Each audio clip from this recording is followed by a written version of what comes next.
Indian പ്രതിരോധ ഗവേഷണ രംഗത്ത് വൻ കുതിച്ചുചാട്ടത്തിന് വഴി തുറക്കുന്ന രണ്ട് സുപ്രധാന ക്രൂസ് മിസൈൽ പദ്ധതികളുടെ വിവരങ്ങൾ പുറത്തുവന്നു. ഇന്ത്യ റഷ്യ സംയുക്ത സംരംഭമായ ബ്രഹ്മോസ് മിസൈലിന്റെ ഹൈപ്പർസോണിക് സാങ്കേതികവിദ്യയിലേക്കുള്ള ചുവടുവയ്പ്പാണ് ഇന്ത്യൻ പ്രതിരോധ മേഖലയെ വീണ്ടും ശ്രദ്ധാകേന്ദ്രമാക്കുന്നത്. ഓപ്പറേഷൻ സിന്ദൂർ, റഷ്യ യുക്രൈൻ യുദ്ധം, ഇറാൻ സംഘർഷം എന്നിവയെല്ലാം ദീർഘദൂര ക്രൂസ് മിസൈലുകളുടെ പ്രാധാന്യം തെളിയിച്ച പശ്ചാത്തലത്തിലാണ് ഇന്ത്യയുടെ ഈ നിർണായക നേട്ടങ്ങൾ. ഇനി എന്താണ് BrahMos supersonic cruise missile, Akash വ്യോമ പ്രതിരോധ സംവിധാനം എന്നിവ വിശദമായി പരിശോധിക്കാം. ഞാൻ Anaswara. BrahMos supersonic cruise missile, Akash വ്യോമ പ്രതിരോധ സംവിധാനം എന്നിവ ഉൾപ്പെടെ ഇന്ത്യയുടെ ചില മുൻനിര പ്രതിരോധ സംവിധാനങ്ങൾ ഗൾഫ് രാജ്യത്തിന് വിൽക്കുന്നതിനുള്ള സാധ്യതയെക്കുറിച്ച് ഇന്ത്യയും യുണൈറ്റഡ് അറബ് എമിറേറ്റ്സും ചർച്ചകൾ നടത്തിവരികയാണ്. മിഡിൽ ഈസ്റ്റിലെ സമീപകാല സംഘർഷത്തെ തുടർന്ന് വികസിച്ചുകൊണ്ടിരിക്കുന്ന പ്രാദേശിക സുരക്ഷാ ചലനാത്മകതകൾക്ക് ഇടയിലും ഗൾഫ് രാഷ്ട്രം തങ്ങളുടെ സൈനിക ശേഷി ശക്തിപ്പെടുത്താൻ ശ്രമിക്കുന്നതിന് ഇടയിലാണ് പ്രാരംഭഘട്ട ചർച്ചകൾ നടക്കുന്നത്. ഇന്ത്യൻ സൈന്യവുമായി സഹകരിച്ച് സർക്കാർ ഉടമസ്ഥതയിലുള്ള ഭാരത് ഇലക്ട്രോണിക്സ് ലിമിറ്റഡ് വികസിപ്പിച്ചെടുത്ത ഇന്ത്യയുടെ പൂർണ്ണ automated air defence command and control സിസ്റ്റമായ ആകാശ് തീറിന്റെ കയറ്റുമതിയും ചർച്ചകളിൽ ഉൾപ്പെടുന്നുണ്ട്. ഒന്നിലധികം ഇന്ത്യൻ ആയുധ പ്ലാറ്റ്ഫോമുകളിൽ UAE താൽപര്യം പ്രകടിപ്പിച്ചിട്ടുണ്ട്. സംഭവ വികാസങ്ങളോട് സർക്കാരോ UAE ഭരണകൂടമോ പ്രതികരിച്ചിട്ടില്ല. ഇറാൻ, ഇസ്രായേൽ, US എന്നിവയ്ക്ക് ഇടയിലുള്ള സമീപകാല പ്രാദേശിക സംഘർഷത്തിനിടെ മിസൈൽ, ഡ്രോൺ ഭീഷണികൾ നേരിട്ടതിനെ തുടർന്ന് UAE പ്രതിരോധ സംഭരണ തന്ത്രം പുനഃപരിശോധിച്ചു വരികയാണ്.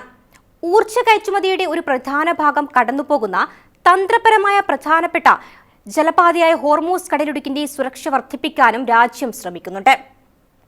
വ്യോമ ഭീഷണികളെ നേരിടാനുള്ള കഴിവ് ശക്തിപ്പെടുത്തുന്നതിനൊപ്പം പ്രതിരോധ വിതരണക്കാരെ വൈവിധ്യവൽക്കരിക്കാനുള്ള അബുദാബിയുടെ വിശാലമായ തന്ത്രത്തെയാണ് ഈ നീക്കം പ്രതിഫലിക്കുന്നത്. പ്രതിരോധ സഹകരണം വികസിപ്പിക്കുന്നതിനായി ഈ വർഷം ആദ്യം UAE ദക്ഷിണ കൊറിയയുമായി ഒരു ധാരണാപത്രത്തിൽ ഒപ്പുവെച്ചു. $35 ബില്യൺ കവിയുമെന്ന് പ്രതീക്ഷിക്കുന്ന കരാറുകൾ ഇതിൽ ഉൾപ്പെടുന്നു.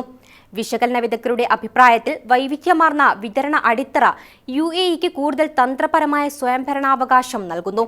ഇരു രാജ്യങ്ങളും US സഖ്യകക്ഷികളായി തുടരുകയാണ്. ഇന്ത്യയും റഷ്യയും സംയുക്തമായി വികസിപ്പിച്ചെടുത്ത ബ്രഹ്മോസ് മിസൈൽ ലോകത്തിലെ ഏറ്റവും വേഗതയേറിയ പ്രവർത്തനക്ഷമമായ സൂപ്പർസോണിക് ക്രൂയിസ് മിസൈലുകളിൽ ഒന്നായി കണക്കാക്കപ്പെടുന്നു.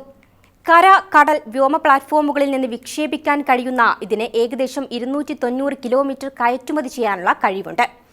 റഷ്യയുമായി സംയുക്തമായി വികസിപ്പിച്ചെടുത്ത മിസൈലായതിനാൽ UAEയിലേക്കുള്ള ഏതൊരു കയറ്റുമതിക്കും മോസ്കോയുടെ അനുമതി ആവശ്യമാണ്. അബുദാബിയുമായുള്ള മോസ്കോയുടെ അടുത്ത ബന്ധം കണക്കിലെടുക്കുമ്പോൾ റഷ്യൻ ക്ലിയറൻസ് ഒരു തടസ്സമാകാൻ സാധ്യതയില്ല. അതേസമയം ആകാശ് തീർ ഒന്നിലധികം സെൻസറുകളിൽ നിന്നും ആയുധ പ്ലാറ്റ്ഫോമുകളിൽ നിന്നുമുള്ള യുദ്ധക്കളത്തിലെ വിവരങ്ങൾ യാന്ത്രികമായി പ്രോസസ് ചെയ്യുന്നതിനായി രൂപകൽപ്പന ചെയ്തിരിക്കുന്ന ഒരു സംയോജിത വ്യോമ പ്രതിരോധ സംവിധാനമാണ്. ഇത് വ്യോമ ഭീഷണികൾ വേഗത്തിൽ കണ്ടെത്താനും ഇടപെടാനും സഹായിക്കുന്നു.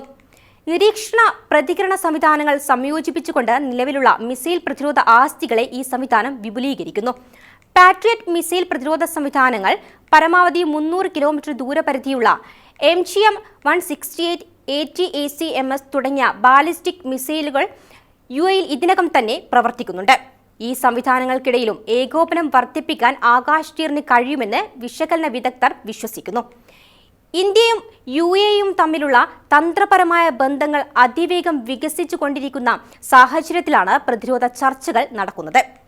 കഴിഞ്ഞ കുറച്ചു വർഷങ്ങളായി ഇരു രാജ്യങ്ങളും വ്യാപാരം, ഊർജ്ജം, നിക്ഷേപം, പ്രതിരോധ നിർമ്മാണം എന്നിവ ഉൾക്കൊള്ളുന്ന ഒന്നിലധികം കരാറുകളിൽ ഒപ്പുവെച്ചിട്ടുണ്ട്. സൈനിക ഹാർഡ്വെയർ സംയുക്തമായി വികസിപ്പിക്കുന്നതിനുള്ള കരാർ ഉൾപ്പെടെ സൗദി അറേബ്യയും പാകിസ്ഥാനും പ്രതിരോധ സഹകരണം ശക്തിപ്പെടുത്തിയിരിക്കുന്ന സമയത്ത് അബുദാബിയുമായുള്ള പങ്കാളിത്തം കൂടുതൽ ആഴത്തിലാക്കുക എന്ന ന്യൂഡൽഹിയുടെ വിശാലമായ തന്ത്രപരമായ ലക്ഷ്യത്തെയാണ് നിർദ്ദിഷ്ട പ്രതിരോധ വിൽപ്പന പ്രതിഫലിപ്പിക്കുന്നത്. ഇതായിരുന്നു സർക്കാർ വൃത്തങ്ങൾ വ്യക്തമാക്കിയത്.